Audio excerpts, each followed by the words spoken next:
If all members present had an opportunity to vote, House will attend to the state of the vote.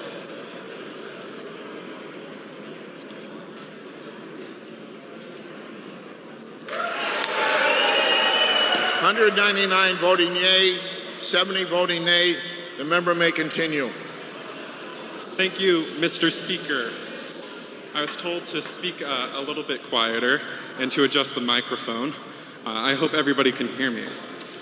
I come before you today as an independent member of this House to explain why I left the Democratic Party.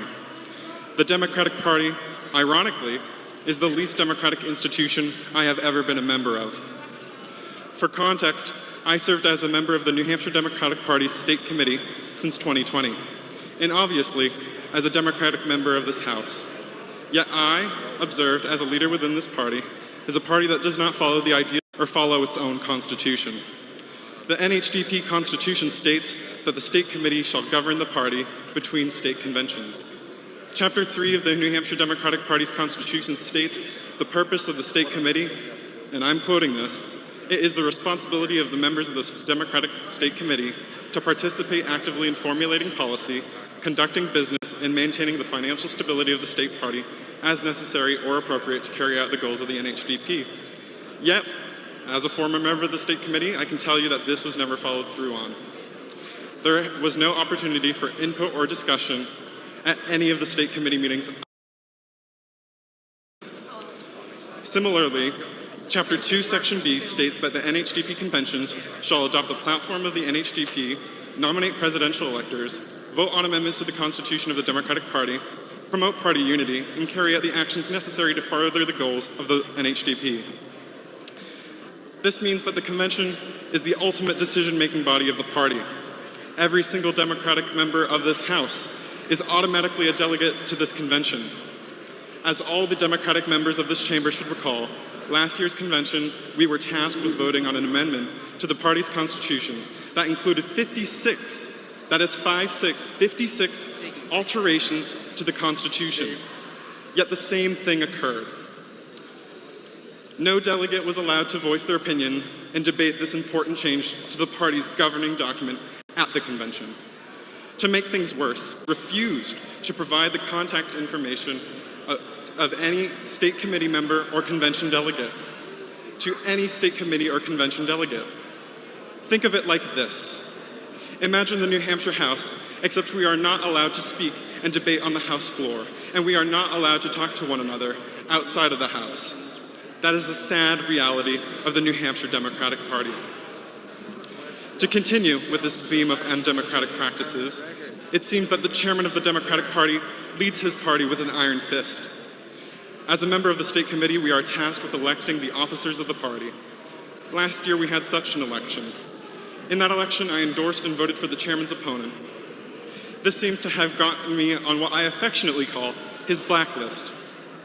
Last year, shortly after the officer election, I was running for a seat on my local school board. In that campaign, I faced unprecedented hatred. From threats of violence to trespassing to destruction of property, I was going through a lot, to say the least.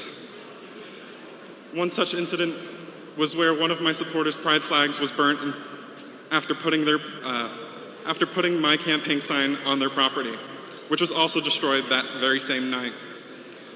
Although I voted against Ray Buckley, I still respected him and thought I could count on him as the leader of the party. So I texted him for help with this situation, for help and advice. He responded, "I'm busy. Send me an email." So I did. I also sent the very same email to the New Hampshire Democratic Party's office. We're coming up on a year since I sent that email, and I have yet to hear back from the party. The New Hampshire Democratic Party says that it stands for minority groups such as the LGBTQ+ community, yet when I, as the youngest openly gay legislator in this country, in the history of the United States, reached out for help, I was ignored. These are just a few of the reasons of why I left the Democratic Party. Now, the reason I chose to speak here before you today is to educate the Democratic members of this House on the issues facing their party and to inform the public of the hypocrisy of the so-called Democratic Party of New Hampshire. If you are a Democratic member of this House, and you have seen what I have seen and agree that the way this party is run is not right, I encourage you to take a stand and leave the party, as I have, until it fixes its major flaws. When I took my oath of office, I did not take it to a political party, but to our United States Constitution and our New Hampshire Constitution. And most importantly, I was elected to do what is right for my constituents of Amherst. I want to be very clear. This has nothing to do with the leadership of the Democratic Caucus and everything to do with the leadership of the New Hampshire Democratic Party. Thank you, colleagues, for listening to me today. Thank you. Mr. Speaker. Representative Osborne moved the House stand in recess for the purpose of introduction of bills, enrolled bill amendments, and enrolled bill reports. Mr. Speaker. Are you ready for the question? All those in favor say aye. No. Those opposed, nay. The ayes have it. Mr. House is Speaker. in recess. Mr. Speaker, I make a motion to print the words of the Speaker in the Journal. The House is in recess.